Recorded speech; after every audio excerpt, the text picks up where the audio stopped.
Picture this. You are 3,000 miles beneath the sands of Egypt. Not in a tomb, but a city. A vast, geometric space lit by an unknown, cold fire. This is the halls of Amenti, a place built 50,000 years ago, a place that shouldn't exist.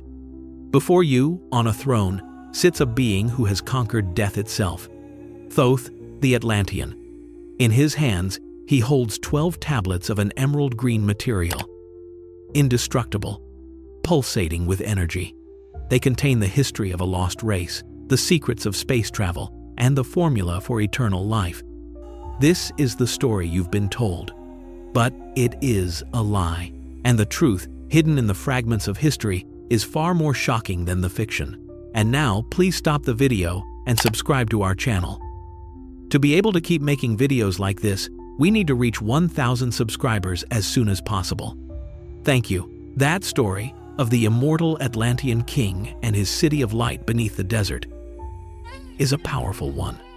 It speaks to a deep-seated hope that we are more than we seem, that humanity had a past far grander than our history books tell us. It's a compelling fantasy, but it crumbles to dust under the slightest scrutiny.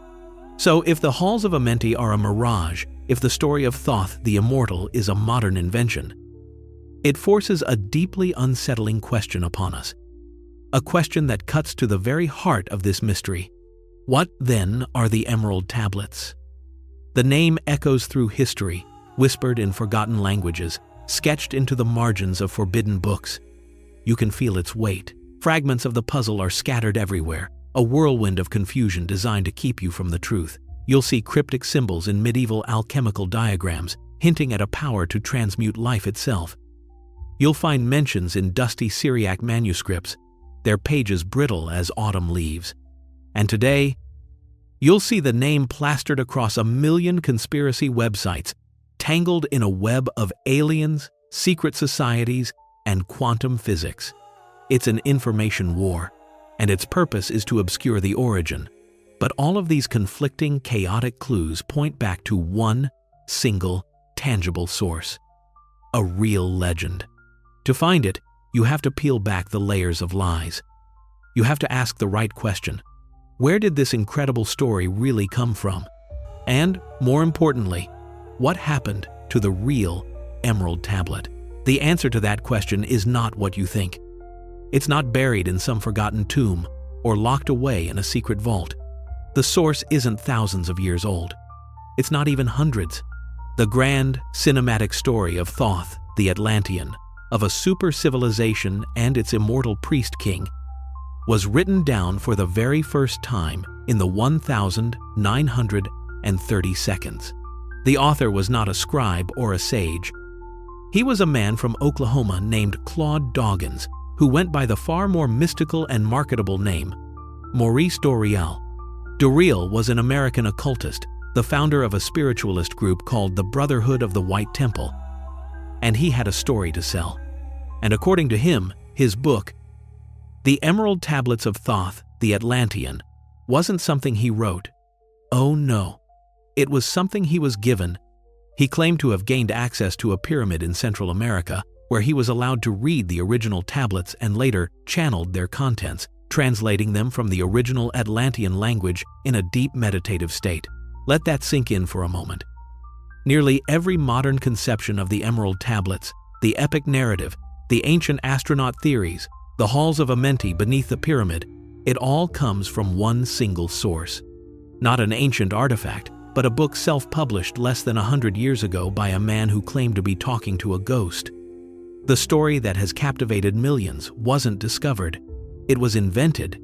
But here's where it gets truly disturbing. To understand how this modern myth became so powerful, so pervasive, you have to understand the real history he hijacked. You have to see the genuine artifact, the real legend that he twisted for his own purposes. To unearth the authentic legend that Doreal corrupted, we have to leave the 20th century far behind. We must journey back through the mists of time, past the Renaissance, past the Crusades, all the way to the heart of the 8th century Islamic Golden Age. A world of immense scholarship where the lost knowledge of the ancient world was being rediscovered and preserved. It's here, in a sprawling Arabic text called the Kitab Sir al-Khalika, or the Book of the Secret of Creation, that we find the first verifiable account of the Emerald Tablet.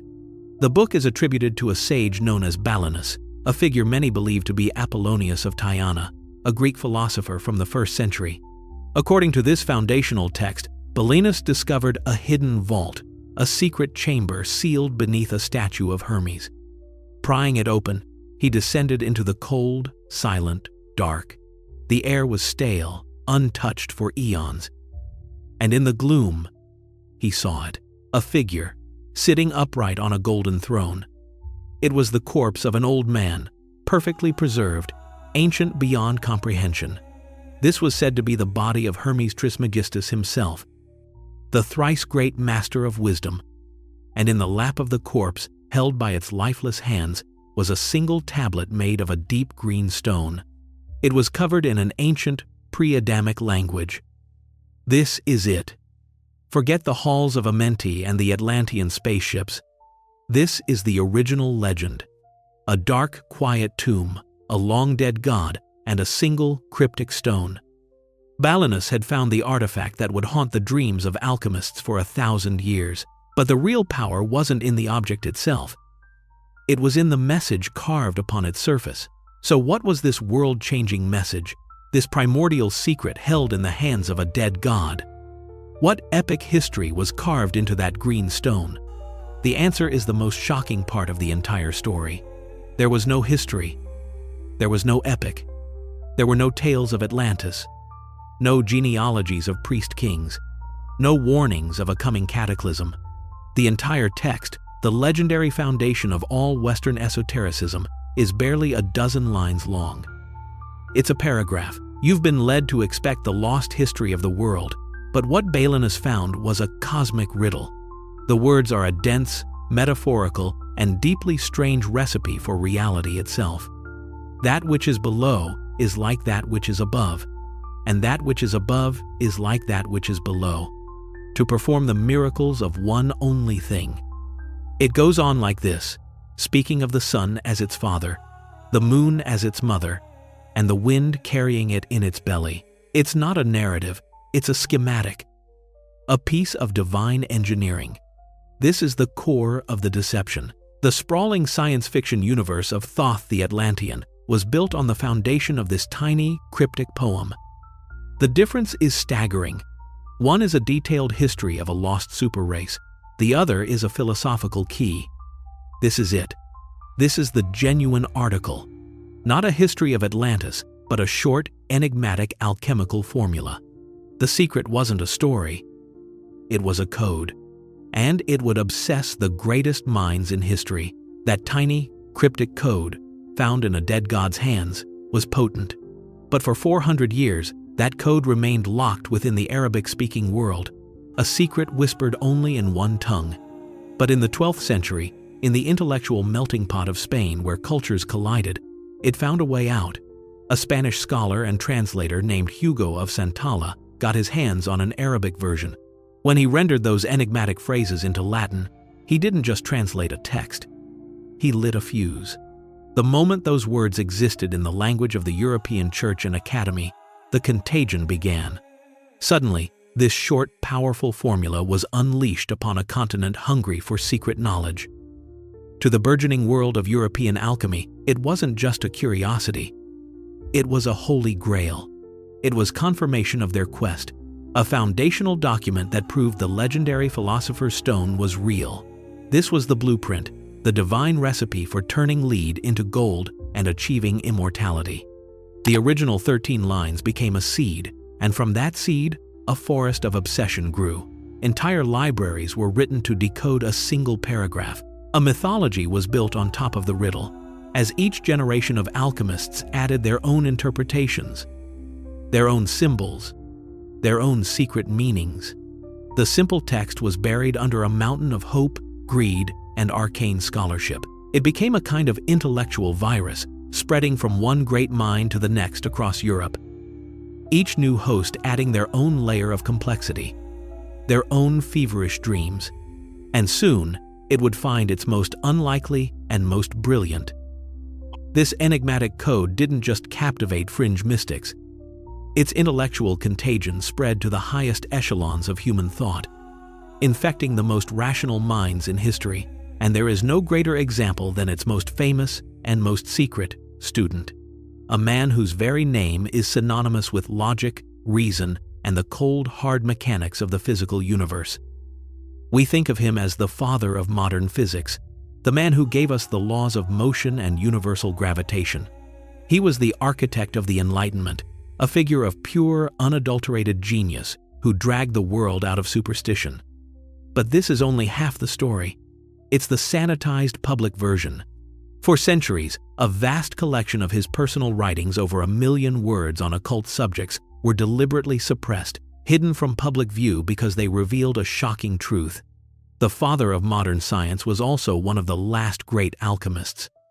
And at the very heart of his secret obsession was the Emerald Tablet. We have the proof. In his own hand, we have his personal, painstaking translation of the cryptic text. He didn't just read it, he studied it, wrestled with it, and believed it contained the key to understanding the fundamental nature of God and the cosmos. This wasn't a casual hobby. It was a core part of his life's work. The man who was calculating the orbits of the planets was simultaneously trying to unlock the formula given to the world by a dead god in a forgotten tomb. This is a fact official histories often omit.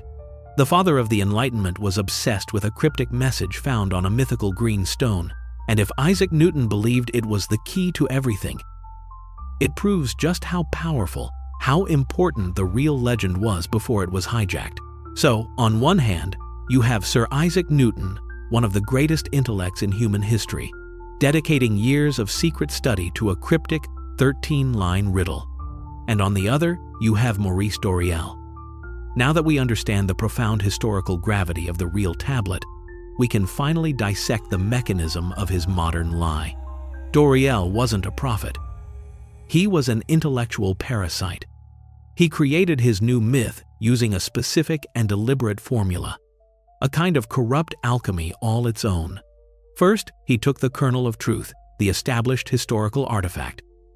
He plundered the name the Emerald Tablet and its association with the god figure Thoth, or Hermes. This gave his creation a veneer of legitimacy, a foothold in real history. Then, he injected it with the popular esoteric ideas of his day, primarily theosophy, with its grand cosmic histories and tales of lost continents like Atlantis and Lemuria. But he still needed a plot, a feeling, an atmosphere. For that, he turned to the cheap, popular pulp magazines of the 1930 seconds. The grand, cyclopean, non-human architecture he describes for the halls of Amenti is ripped straight from the cosmic horror of H.P. Lovecraft. The heroic, larger-than-life figure of Thoth as an immortal king has the distinct flavor of Robert E. Howard's barbarian heroes. You see the mechanism now, don't you? He stitched together a Frankenstein's monster of a myth, the name of a real artifact, the spirituality of a popular New Age religion, and the cinematic thrill of pulp fiction. He understood something crucial. People didn't want a difficult philosophical riddle. They wanted a superhero story. He had created a story perfectly engineered for the modern spiritual marketplace. A story far more contagious than the complex truth. He had built a ghost in the machine, waiting for a current to bring it to life. For 50 years, Doreal's story remained a niche piece of occult literature, a curiosity for a handful of true believers. The ghost he built was trapped, waiting. And then, at the turn of the 21st century, humanity created the perfect conductor for it, the internet. The current he was waiting for. Suddenly, the ghost had a voice. 1 million voices. What was once a single, strange book became a digital wildfire. It manifested in grainy YouTube videos with robotic narration, in algorithmically generated thumbnails with glowing green text, in the endless, anonymous comment sections of conspiracy forums, and in 30-second viral TikToks. The lie was no longer just being repeated. It was evolving. People were building on it, mapping the fictional halls of Amenti, decoding the non-existent Atlantean language, linking Doreal's fantasy to every other modern myth, from ancient aliens to QAnon. And here is the truly terrifying part: the cumulative horror of it all. Go ahead, try it. Search for the Emerald Tablet right now. You won't find the short, cryptic riddle that obsessed Isaac Newton. You will have to scroll through page after page after page of Doreal's science fiction fantasy, now presented as undeniable fact. The original has been buried. The ghost in the machine became the machine itself. A self-perpetuating engine of misinformation, because the fiction is more exciting, more engaging, and more profitable than the quiet, difficult truth. But it gets worse. The lie has taken on a life of its own. It has erased the truth, and that is the final, haunting trick of the Emerald Tablet. The story isn't about alchemy or aliens or a hollow earth. It never was. The real secret it reveals is about us. It's a perfect case study in the anatomy of belief. So why did Maurice Doreal's pulp fiction so completely conquer the profound historical truth? Because the truth is difficult. It's a short, cryptic text that asks you to think, to contemplate, to do the hard work of finding meaning for yourself. It offers no easy answers. Doreal's story, on the other hand, gives you everything you could ever want. It tells you that you are the descendant of a fallen race of super beings, that secret knowledge is real, that death can be conquered, and that a grand, cosmic adventure is playing out just beneath the surface of our boring reality. It's a power fantasy, and in a world that often feels chaotic and meaningless, a comforting lie will always be more seductive than a difficult truth. The tale of the Emerald Tablets proves that we are not creatures of fact. We are creatures of story. We are addicted to narrative, and the best story, the most compelling story, will always win, regardless of the truth. Which leads to one final uncomfortable question you have to ask yourself. How many other truths that you hold dear are just stories you want to be true? The lines are more blurred than you think, and there are always more hidden histories, more official stories that fall apart the moment you start digging. If you want to uncover them with us, make sure you subscribe